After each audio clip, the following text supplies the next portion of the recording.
বলিউড অভিনেতা শাহরুখ খানের কেমন কফি পছন্দ, সেই প্রশ্নেরও উত্তর খোঁজেন ভক্তরা। এক সাক্ষাৎকারে শাহরুখ খান কফি খাওয়ার গল্প শুনিয়েছেন।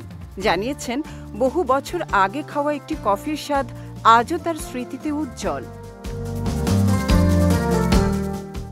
এখনও মাঝে মধ্যেই সে কফি খাওয়ার ইচ্ছে হয় তার, তবে চাইলেই খাওয়া সম্ভব হয় না, কারণ তিনি মুম্বাইয়ের বাসিন্দা আর সে কফি পাওয়া যেত দিল্লিতে।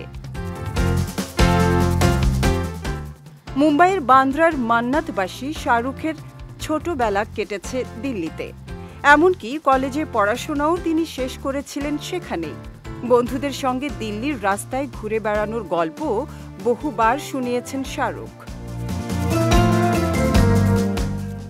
দিল্লিতে স্কুলে এবং কলেজে পড়াকালীন বন্ধুদের সঙ্গে একটি দোকানে প্রায়ই কোল্ড কফি খেতে আসতেন কিং খান।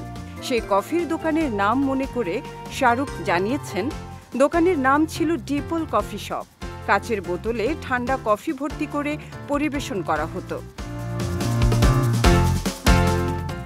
শাহরুখ জানিয়েছেন, স্কুল কলেজে পড়াকালীন ওই কফির দোকান ছিল তাদের আড্ডা দেওয়ার এবং আয়েশ করে সময় কাটানোর জায়গা। সেসব স্মৃতি এখনও তার মনে পড়ে।